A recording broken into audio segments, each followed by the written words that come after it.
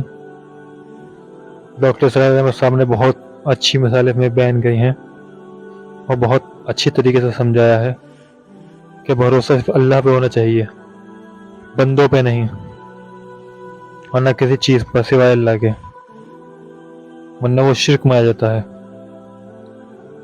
اللہ تعالی ہمیں عمل کی توفیق دے اور صحیح سمجھ کی توفیق دے. تو چلتے ہیں، اب دیجیے ہمیں اجازت. اور اگر آپ چاہتے ہیں کہ ہم کسی ویڈیو پر ریئیکشن دیں تو ہمیں کمنٹ میں ضرور بتائیے. تب تک کے لیے اپنا خیال رکھیے. اللہ حافظ.